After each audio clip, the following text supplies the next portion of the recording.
ভারতের মোদিজি কি বলতে চায়? মোদি সাহেব, দুটি সামলান, আপনার দুটি সামলান। বেশি বাড়াবাড়ি করবেন, আল্লাহর নবীর ইজ্জতের উপর আক্রমণ করবেন, আমার বাংলাদেশের জালেম হাসিনাকে আপনার কোলে বসায় দেশের বিরুদ্ধে ষড়যন্ত্র করবেন, প্যাম্পাস পরে ছেড়ে দেওয়া হবে, প্যাম্পাস পরে ছেড়ে দেওয়া হবে। কোন মসজিদের খতিবের মিম্বর নিরাপদ ছিল না। 15টা বছর পর্যন্ত এমন কোন সেক্টর নাই যেই সেক্টরে নির্যাতন কায়েম করে নাই। বাংলাদেশের প্রতিরক্ষা, একটা দেশের স্বাধীনতার সার্বভৌমত্বকে রক্ষা করার জন্য প্রতিরক্ষা হলো সবচাইতে বড় জিনিস। যেই দেশের আর্মি শক্তিশালী, যেই দেশের প্রতিরক্ষা বাহিনী শক্তিশালী, সেই দেশ হলো পৃথিবীর উপরে, পৃথিবীর মধ্যে মাথা উঁচু করে দাঁড়াইতে পারে। সে আর্মিকে ধ্বংস করে দেশটাকে পরাধীন বানাইবার জন্য 57 জন আর্মি অফিসারকে এক রাত্রে হত্যা করেছে। 2 নম্বর, বাংলাদেশের আলেম উলামায়ে কেরাম শুধু বাংলাদেশের নয়, গোটা পৃথিবীর আসমানের নিচে জমিনের উপরে আল্লাহর নবীর উপরে তাদের মর্যাদা। সে আলেম উলামায়ে কেরাম শাপলা চত্বরে জমা হয়েছিল আওয়ামী লীগকে ক্ষমতার থেকে নামাইবার জন্য নয়। পরিষ্কার ভাষায় আপনাদের সামনে বলে গেলাম, আমরা শাপলা চত্বরে গিয়েছিলাম, শাহবাগে আস্তানা গেলে রাত্র দিন সেখানে থেকে অনৈতিক কার্যক্রম করে সেই জায়গার ভিতরে আল্লাহর নবীকে গালি দিয়েছেন, আল্লাহকে গালি দিয়েছেন, বক্তৃতায় বলেছেন আব্দুল কাদের মোল্লাকে শুধু ফাঁসি দেব না, তোর আল্লাহকেও ফাঁসি দেব। এই ধরনের বলা বক্তব্যের কারণে আমরা যারা স্বাধীনতা বিরোধী তাদের বিচার হবে, সেই বিচারের আমরা বিরোধী ছিলাম না। যখন আল্লাহকে গালি দিয়েছেন, রাসূলকে গালি দিয়েছেন, ইসলামের বিরুদ্ধে যখন কটূক্তি করেছেন, যারা ফেসবুকের মাধ্যমে আল্লাহর নবীর বিরুদ্ধে সমালোচনা করেছে, তারা যখন সেই জায়গায় যায় জমা হয়েছেন, আমরা আল্লাহর নবীর ইজ্জত রক্ষার জন্য শাপলা চত্বরে গিয়েছিলাম। শাপলা চত্বরে রক্তের একটি ফোঁটা আল্লাহর নবীর ইজ্জত রক্ষার জন্য সেখানে দেওয়া হয়েছে। মুহাম্মদুর রাসূলুল্লাহ সাল্লাল্লাহু আলাইহি সাল্লামের বাহিনী আল্লাহ মাহমুদ শফির নেতৃত্বে সেই জায়গায় জমা হয়েছিল। রাতের অন্ধকারে তাহাজ্জুদের সময় জিকিররত, সেজদারত, মুনাজাতরত আলেমদেরকে পাখির মতো গুলি করে হত্যা করেছেন। 15টা বছর ইতিহাস হলো নির্যাতনের ইতিহাস। ওই সময় আমার নবীকে যেই ভাষায় গালি দিয়েছে, এই ভাষায় আবু জেহেলও গালি দেয়নি। ওলামায়ে কেরাম এখানে আসে, জিজ্ঞেস করে দেখেন, কোনো একজন আলেম হাদিস কোরআনের কোন জায়গায় কেউ দেখাইতে পারবে না আবু জেহেল রাসূলকে মৃত্যুক বলছে, আবু জেহেল রাসূলকে চরিত্রহীন বলছে, আবু জেহেল রাসূলকে সন্ত্রাসী বলছে। শুধু একটা শব্দ বলছে, মজনুন, পাগল। কি বলছেন? আবু জেহেল রাসূলকে পাগল বলেছেন, মজনুন বলেছেন, আবু জেহেল রাসূলকে উম্মাদ বলেছেন, চরিত্রহীন বলে নাই। আমার বাংলাদেশের নাস্তিকার মুক্তাদেরা আমার নবীকে লজ্জা নবী বলেছেন, চরিত্রহীন নবী বলেছেন। নাউজুবিল্লাহ, জোরে কোন, আর জোরে বলেন নাউজুবিল্লাহ। এই কথা শোনার পরে যদি আপনার অন্তরে যদি ব্যথা না লাগে, আজকে ফতোয়া দিয়ে গেলাম আপনি মুসলমান নয়, আপনি বেঈমান, বেঈমান, বেঈমান। এই যে আজকে ভারতের মহারাষ্ট্রে একজন পুরোহিত, তিনি মুহাম্মদুর রাসূলুল্লাহকে বলছেন সন্ত্রাসীদের লিডার। ইসলাম সম্পর্কে বলেছেন ইসলাম একটি সন্ত্রাসী ধর্ম। মুসলমানদের সম্পর্কে বলেছেন মুসলমান সন্ত্রাসী। ওখানকার একজন বিজেপির সাংসদ, তিনি এই কথাগুলিকে সমর্থন করে বলেছেন, এই কথার প্রতিবাদে যদি রাস্তায় কোনো মুসলমান নামে, মুসলমানদেরকে মসজিদে ঢুকে পিটাবেন। এই কথাগুলি শোনার পরে আপনাদের অন্তরে ব্যথা লাগছে? কার কার ব্যথা লাগছে আপনাদের অন্তরে? যদি ব্যথা লেগে থাকে তাইলে আমি একটি কথা আজকে আপনাদের সামনে বলবো। ভারত যদি মনে করে একটি বড় রাষ্ট্র, মামলা হয়েছে তাদের বিরুদ্ধে আগস্ট মাসে, আজ পর্যন্ত তাদেরকে গ্রেপ্তার করে নাই, বিচারের সম্মুখীন করে নাই, ভারত সরকার এই ব্যাপারে কোনো নিন্দাও করে নাই, মুসলমানদেরকে এই ব্যাপারে কোনো নিন্দা করে মুসলমানদের পাশে দাঁড়ায় নাই, দুঃখ প্রকাশ করে নাই। যদি ভারত সরকার তাদেরকে যদি গ্রেপ্তার না করে, বিচারের সম্মুখীন যদি না করে, আর যদি মুসলমানদের উপরে ভারত যদি নির্যাতন করে, ভারতকে পরিষ্কার ভাষায় বলতে চাই, ভারতের পেটের ভিতরে 33 কোটি মুসলমান, আর গোটা বিশ্বে ভারতবর্ষে 70 কোটি মুসলমান একসাথে হয়ে লড়াই করতে প্রস্তুত হব, লড়াই করতে প্রস্তুত হব।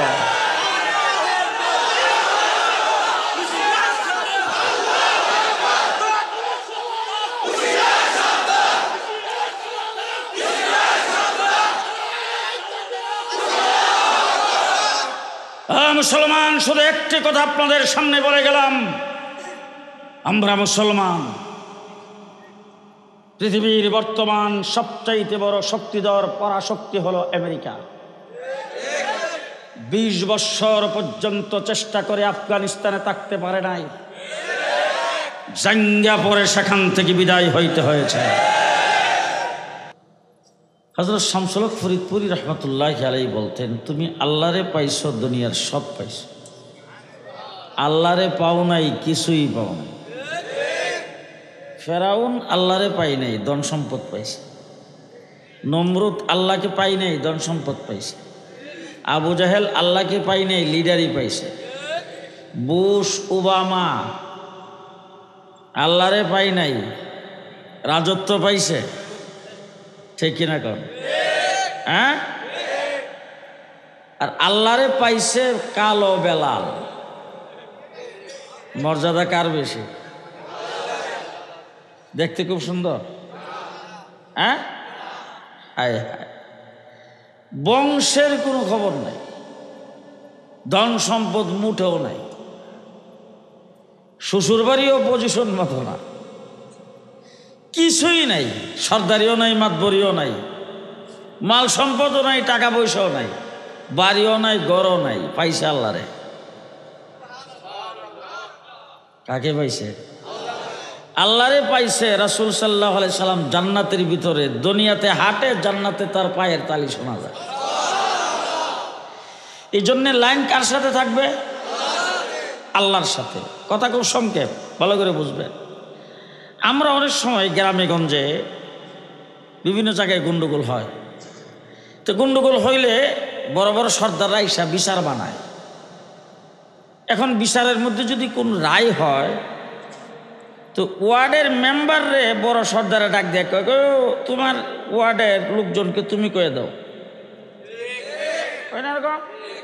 ও সর্দার সাহেব, আপনার গ্রামের লোকজনকে আপনি কয়ে দেন, কয় না? আল্লাহ পাক কোরআন শরীফের ভিতরে বলছেন, কুল, ও আমার হাবিব, আপনার উম্মতকে আপনি বলে দেন, আপনার উম্মতকে আপনি বলে দেন। কি কথা বলবেন? ইন কুনতুম তুহিব্বুনাল্লাহ, মানুষজনকে সৃষ্টি করেছি আমি তাদেরকে লালন পালন করি, আমি তাদের সব কিছুর ইন্তজাম করেছি, সম্পর্ক তাদের আমার সাথে হবে। তাদেরকে বলে দেন, তারা যদি আমার সাথে সম্পর্ক লাগাইতে চায়, তাহলে আমি আল্লাহ পাককে কি তারা দেখছে? আপনারা কেউ দেখছেন? যদিও আমরা দেশের দেওয়ানবাগির ফিরে ডেইলি রাত্রে দেখতো, আমরা কিন্তু দেখি নাই। আমরা দেখছি আল্লাহরে? আপনি ইচ্ছা করলে কি আল্লাহরে দেখতে পারবেন? কোনো পীরে পারবে? কোনো আলেমে পারবে? দুনিয়ার চোখে আল্লাহকে কেউ দেখতে পারবে না। দুনিয়ার চোখে আল্লাহকে কেউ, অর্থাৎ আল্লাহ পাক দুনিয়াতে মানুষকে আল্লাহ দেখার জন্য চোখের যে পাওয়ার, সেই পাওয়ার আল্লাহ কাউকে দিয়ে সৃষ্টি করে না। 1,24,000 নবী আল্লাহরে দেখছে কেউ? মুসা আলাইহিস সালাম আল্লাহর সঙ্গে কথা বলছে, আল্লাহরে দেখছে। ইব্রাহিম আলাইহিস সালাম আল্লাহর খলিল, আল্লাহরে দেখছে। ঈসা আলাইহিস সালাম রুহুল্লাহ, আল্লাহরে দেখছে। কোন নবী আল্লাহকে দেখে নাই একমাত্র আমাদের নবী ছাড়া। আমাদের নবী মুহাম্মদুর রাসূলুল্লাহ সাল্লাল্লাহু আলাইহি ওয়াসাল্লাম আল্লাহকে সরাসরি দেখছেন। কোনখানে বৈশা? হ্যাঁ, আল্লাহ তাবারক ওয়া তাআলা জিবরাইলের মাধ্যমে রাসূল সাল্লাল্লাহু আলাইহি ওয়াসাল্লামকে নিয়ে গেছেন সিদরাতুল মুনতাহা। ওখান থেকে স্বয়ং আল্লাহ রাহবরি করে ফাকানা কাবা কাউসাইন, আল্লাহ পাকের দরবারে নিয়ে বসাইছেন। সেখানে আল্লাহ স্বয়ং আমার নবীর সাথে কথা বলেছেন। তো হযরত মুসা আলাইহিস সালাম দেখছি না আল্লাহরে। তো আমার নবী সাল্লাল্লাহু আলাইহি সাল্লাম যখন মেরাজ থেকে আল্লাহ পাকের আরশে আল্লাহর সঙ্গে দেখা সাক্ষাৎ করে যখন আইতেছে, মুসা আলাইহিস সালাম ষষ্ঠ আকাশে ব্রিকেট দিয়ে খাড়াইছে। মুহাম্মদুর রাসূলুল্লাহ সাল্লাল্লাহু আলাইহি সাল্লামকে, মুসা ভাই কামটা কি করেন আপনি? রাত্রে রাত্রে আমার যাইতে হবে না, ফিরা তাড়াতাড়ি যাইতাম, রাস্তা সারেন। কারণ দুইটা কারণে খাড়াইছে, দুইটা কারণে রাস্তা আটকাইছে। কোন দুইটা কারণ? একটা হইল আমি আল্লাহর সঙ্গে কথা বলছি, আল্লাহর আওয়াজ শুনছি, আল্লাহরে দেখি নাই, আমি এখানে দাঁড়াইছি, আল্লাহরে যে দেখছে হেরে দেখতাম, যেই চোখে আল্লাহরে দেখছে সেই চোখটা দেখতাম। দুই নম্বর হইল আমাদের সঙ্গে যত লেনদেন আল্লাহর হয়েছে সব হয়েছে জিবরাইলের মাধ্যমে। আর আপনারা দুইজন যে একসাথে হয়ে গেলেন, লেনদেনটা কি হয়েছে জিবরাইলও জানে না। আল্লাহ যে কি দিল আপনার, এটা জিবরাইলে জানে? জিবরাইল তো নাই, জিবরাইল তো সিদরাতুল মুনতাহা। তো দুইজনে মিল্লা যে ওখানে বললেন লেনদেন যা হওয়ার তো একজন আরেকজনের হাতে হাতে হয়েছে, কি কি দিছে এটা দেখবার লাগে দাঁড়াইছে। মুহাম্মদুর রাসূলুল্লাহ সাল্লাল্লাহু আলাইহি ওয়াসাল্লাম আল্লাহরে দেখছে, আমরা দেখছি, আমরা দেখছি। আমার আল্লাহ পাক বলেন তারা তো আমাকে দেখে নাই, আমার সম্পর্কে তো তারা দেখে নাই, আমাকে তো তারা জানে নাই, আমাকে দেখলে আমার কথা শুনলে তারপরে এটা তারা জানতো। সুতরাং আমাকে দেখে নাই, আমার কথা শুনে নাই, আমি আল্লাহ তাবারক ওয়া তাআলা তাদেরকে আমার সঙ্গে কানেকশন লাগাইবার জন্যে গাইডলাইন দিয়ে দিলাম, রাস্তা বাতলাইয়া দিলাম। আপনি তাদেরকে জানাইয়া দেন ফাত্তাবিউনি, তারা যদি আপনার ইত্তেবা করে। আল্লাহকে পাওয়ার জন্য ইত্তেবা করবেন কার? এবার কয়েকটা সহজ হিসাব আপনাদেরকে দেব। এখন উলামায়ে কেরাম আপনাদের সামনে বয়ান করে, তাবলীগ আপনাদেরকে তালিম করে। তালিমের সময় কি বলে? রাস্তার কোন সাইড দিয়ে হাঁটবেন? ডাইন সাইড। আচ্ছা, ডাইন সাইড দিয়ে হাঁটা এটা কি আল্লাহর হুকুম না নবীর সুন্নত? কথা বলেন, কথা বলেন। তাইলে রাস্তার ডাইন সাইডে দিয়ে আজকে মাহফিল থেকে যাওয়ার সময় রাস্তার ডাইন সাইডে দিয়ে হাইটা যাইবেন। সিস্টেম মানবেন নবীর, তরিকা মানবেন নবীর, হুকুম মানবেন নবীর, সিস্টেম হলো নবীর। হাইটা যাইবেন রাস্তার ডাইন সাইডে দিয়া। আমার আল্লাহ বলেন রাস্তার ডাইন সাইডে তুমি হাঁটছো, আমার হাবিবের তরিকা মানছো, রাস্তার লাইন হইল আমার সাথে। লাইনটা কার সাথে? এরকম প্রত্যেকটা জিনিস মিলিয়ে দেখেন। মসজিদে যখন আপনি প্রবেশ করবেন তখন কোন পাও দিয়ে যাইবেন? ডাইন পাও। ডাইন পাও দিয়ে যাওয়াটা এটা কিন্তু আল্লাহর হুকুম না, নবীর সিস্টেম, নবীর তরিকা। কার তরিকা? ডাইন পাও দিয়ে আপনি মসজিদে প্রবেশ করবেন নবীর তরিকায়। আল্লাহ বলেন মানছো তুমি আমার হাবিবের তরিকা, লাইন আমার সাথে হবে। তুমি খাওয়ার সময় সুন্নত তরিকায় খাইবা, লাইন আমার সাথে হবে। ঘুমাইবার সময় সুন্নত তরিকায় ঘুমাইবা, লাইন আমার সাথে হবে। হাঁটার সময় সুন্নত তরিকায় হাঁটবা, লাইন আমার সাথে হবে। প্রস্রাব পায়খানার সময় আমার নবীর তরিকায় করবা, লাইন আমার সাথে হবে। মুহাম্মদুর রাসূলুল্লাহ সাল্লাল্লাহু আলাইহি সাল্লামের সিস্টেমে সমস্ত ইবাদত বন্দেগী করবেন। আল্লাহ বলেন লাইন আমার সাথে। লাইন কার সাথে লাগাইবেন? কার সাথে লাগাইবেন? হ্যাঁ, মাধ্যম নবী মুহাম্মাদুর, মাধ্যম নবী মুহাম্মাদুর। খাইবেন নবীর তরিকায়, আল্লাহর সাথে লাইন লাগবে। কথা বলবেন নবীর তরিকায়, আল্লাহর সাথে লাইন লাগবে। হাত দিয়া ধরবেন নবীর তরিকায়, আল্লাহর সাথে লাইন লাগবে। আপনি চোখ ব্যবহার করবেন নবীর তরিকায়। এখন আমরা কোন হুজুর চোখটা ব্যবহার নবীর তরিকায় কেমনে করব? নবী যেখানে চাওয়ার কথা কইছে সেখানে চান, যেখানে নিষেধ করছে সেখানে চাইেন না। কথা বুঝেন নাই কারবার? মুহাম্মদুর রাসূলুল্লাহ সাল্লাল্লাহু আলাইহি সাল্লামের তরিকায় সমস্ত কাজ যদি আপনি করেন, আল্লাহ রাব্বুল আলামিন কাছে। আপনাদের এলাকার মধ্যে বড় লোক আছে না? আচ্ছা, বেশি বড় লোক যারা আপনাদের এলাকায়, এদের বাড়ি কি এখানে আছে? বাড়ি করছে গাজীপুর শহরে। কথা বলে এর চাইতে বড় যে হইছে গুলশান, বনশ্রী, উত্তরা। এর চাইতে বড় লোক বেগম পাড়া। কথা কয় না?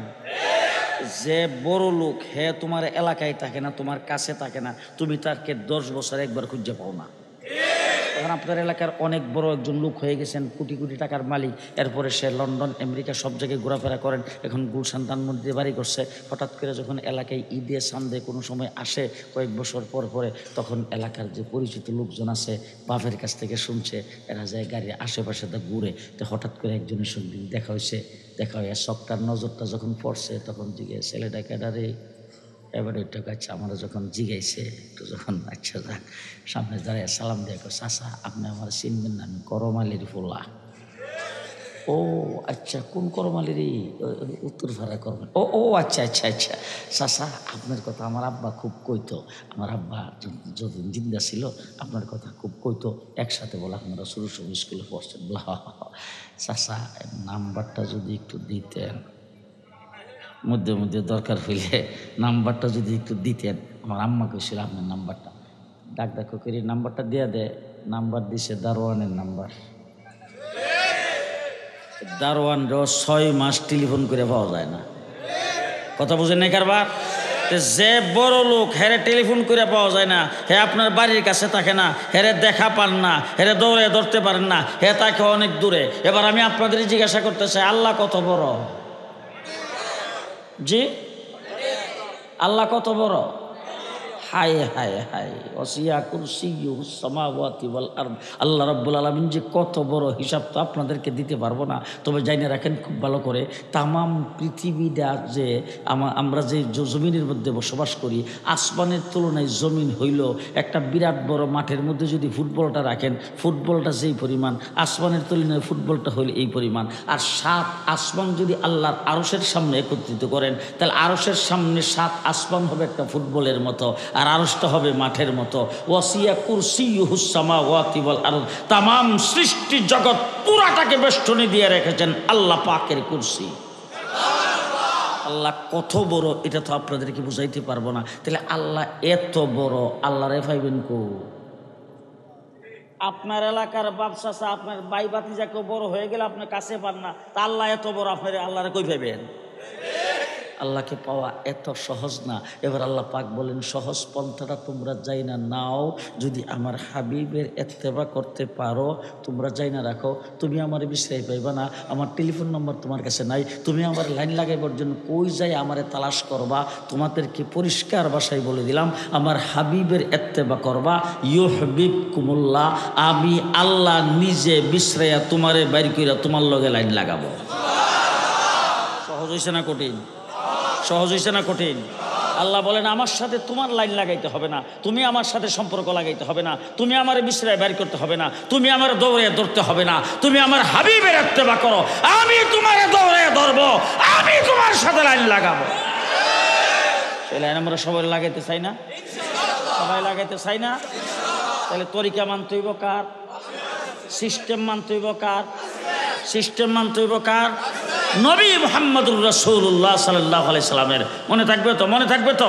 রাসূলুল্লাহ সাল্লাল্লাহু আলাইহি সাল্লাম হলো আল্লাহ পাওয়ার মাধ্যম, রাসূল হলো জান্নাত যাওয়ার মাধ্যম, রাসূল সাল্লাল্লাহু আলাইহি সাল্লাম হলো আল্লাহর সঙ্গে কানেকশন লাগাইবার মাধ্যম, রাসূল সাল্লাল্লাহু আলাইহি সাল্লাম হলো গুনাহ মাফ করাইবার মাধ্যম। মুহাম্মদুর রাসূলুল্লাহ সাল্লাল্লাহু আলাইহি সাল্লামকে মাধ্যম ছাড়া কোনো কাজ করা যাবে না।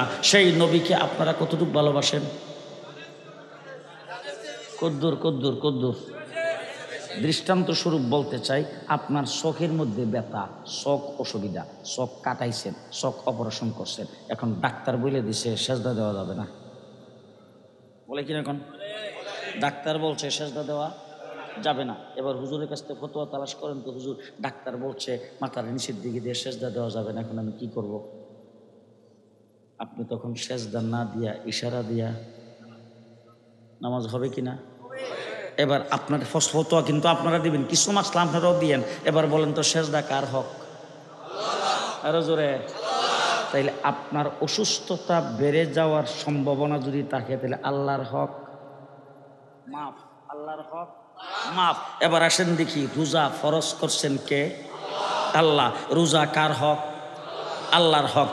ফামান কানা মিনকুম মারিদান ফামান কানা মিনকুম মারিদান আও আলা সাফারিন ফাইদ্দাতুম মিন আইয়ামিন উখার। আল্লাহ পাক বলেন, রোজা আমার হক, কিন্তু তোমার অসুস্থতা বেড়ে যাওয়ার অথবা সফরের হালাতে যদি থাকো, তোমার সেহরি খাওয়ার সমস্যা, ইফতার করার সমস্যা, এই অবস্থা যদি হয়, তাহলে আমার হক তোমাকে মাফ করে দিলাম। কিন্তু একটা জিনিস জেনে রাখেন, যদি অসুস্থতা বাইরে যাওয়ার সম্ভাবনা থাকে, রোজা না রাখলে চলে।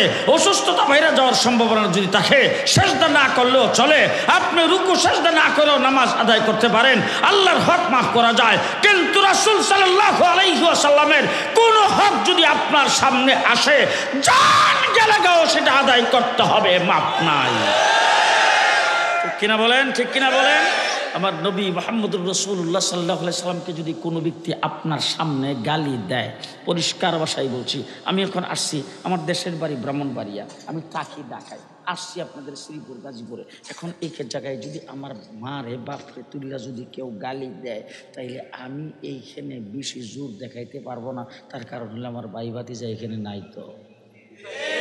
এখন আমি সঙ্গত কারণে মাথা নত করে এখান থেকে লজ্জা শরমে এখান থেকে চলে যাবো, ঠিক কিনা বলেন? ঠিক কিনা বলেন? আমার বাবাকে যদি কোনো ব্যক্তি গালি দেয়, আমি যদি সেখানে শক্তি দেখাইতে না পারি, তাইলে আমি সহ্য করতে পারি। আমার মাকে গালি দিলে সহ্য করতে পারি, আমার গোষ্ঠীকে গালি দিলে সহ্য করতে পারি, আমাকে কেউ গালি দিলে সহ্য করতে পারি। কিন্তু আল্লাহর নবীকে যদি কোনো ব্যক্তি গালি দেয় আর আমি যদি সহ্য করি, আমার ঈমান থাকবে না, ঈমান থাকবে না। ঠিক কিনা বলেন?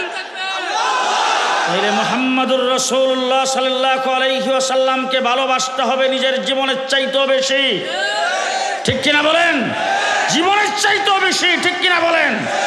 গত 15টা বছর যারা আমাদের উপর নির্যাতন করেছেন, দেশ মুসলমানের দেশ, আমরা মুসলমান, আমাদের নবীকে আমরা জীবনের চাইতে বেশি ভালোবাসি। মুহাম্মদুর রাসূলুল্লাহ সাল্লাল্লাহু আলাইহি সাল্লামের জন্য জীবন দিতে আমরা সব সময় প্রস্তুত। আমার নবীর ইজ্জত থাকলে আমরা থাকবো, রাসূলের ইজ্জত যদি না থাকে আমরা বেঁচে থেকে লাভ নাই। আল্লাহ পাক আমাদের উপর রহম করুক। মুহাম্মদুর রাসূলুল্লাহ সাল্লাল্লাহু আলাইহি সাল্লামের ইজ্জত রক্ষার জন্য আমাদের যা কিছু করা দরকার আল্লাহ যেন করার তৌফিক দান করেন। আমার নবী মুহাম্মদুর রাসূলুল্লাহ সাল্লাল্লাহু আলাইহি ওয়াসাল্লামকে আমরা শুধু রবিউল আউয়াল মাসে স্মরণ করব না, সর্ব অবস্থায় রাসূলকে স্মরণ রাখবো। আমি যখন রাস্তা দিয়ে হাঁটবো তখন ডাইন সাইড দিয়ে যদি হাঁটি, তাইলে স্মরণ কাকে করা হবে? নবীকে করা হবে, নবীকে করা হবে, ঠিক না ঠিক? নবীর তরিকা মানবো প্রত্যেকটা কাজে, প্রত্যেকটা মুহূর্তে। রাসূলের তরিকা আছে না নাই? বাথরুমে যাইতে বোধ নাই, মসজিদে যাইতে, মসজিদ থেকে বের হইতে, খাওয়ার সময় তো নাইও, ঘুমের সময় আছে, বিবাহ শাদীতে নাই আছে, সন্তানাদি লালন পালনে আছে না নাই, বাপ মার সঙ্গে ব্যবহারে, প্রত্যেকটা সেক্টরে মুহাম্মদুর রাসূলুল্লাহ সাল্লাল্লাহু আলাইহি ওয়াসাল্লামের তরিকা আছে। লাকাদ কানা লাকুম ফি রাসূলিল্লাহি উসওয়াতুন হাসানাহ। আমরা উঠতে বইতে, চলতে ফিরতে, খাইতে ঘুমাইতে 24 ঘন্টা তরিকা মানব কার? মুহাম্মদুর রাসূলুল্লাহর। তরিকা মানব কার? সুন্নত মানব কার? মুহাম্মদুর রাসূলুল্লাহ সাল্লাল্লাহু আলাইহি সাল্লামের। তো মুহাম্মদুর রাসূলুল্লাহ সাল্লাল্লাহু আলাইহি সাল্লামের তরিকা যদি মানি, সুন্নত যদি মানি, অটোমেটিক আল্লাহর সাথে আমাদের লাইন লাগবে। আল্লাহ নিজে আমাদেরকে আপন করে নেবেন। আল্লাহর যে আপন হবে সেই ব্যক্তিকে আল্লাহ তাবারক ওয়া তাআলা কবরে শান্তি দিবেন, হাসরের ময়দানে আরশের ছায়ার নিচে জায়গা দিবেন। আল্লাহ তাবারক ওয়া তাআলা হিসাবাই ইয়াসিরা, হিসাবটাকে সহজ করে জান্নাতে প্রবেশ করাইয়া দিবেন। আল্লাহ আমাদেরকে তৌফিক দান করুক, সবাই বলি আমিন। যারা কষ্ট করে দীর্ঘক্ষণ পর্যন্ত বসে উলামায়ে কেরামের জবান থেকে আলোচনা শুনছেন, এই আলোচনাটা হাসরের ময়দানে মিজানের পাল্লায় ওজন হবে, এই সময়টা মিজানের পাল্লায় ওজন হবে। আল্লাহ যেন আমাদেরকে এই বসাটাকে কবুল করে, আশাকে কবুল করে, নাজাতের জরিয়া যেন আল্লাহ পাক বানায় দেয়। সবাই বলি আমিন। আলহামদুলিল্লাহি রাব্বিল আলামিন, ওয়াসসালাতু ওয়াসসালামু আলা সাইয়্যিদিল মুরসালিন ওয়া আলা আলিহি ওয়া আসহাবিহি আজমাইন। ربنا ظلمنا أنفسنا وإن لم تغفر لنا وترحمنا لنكونن من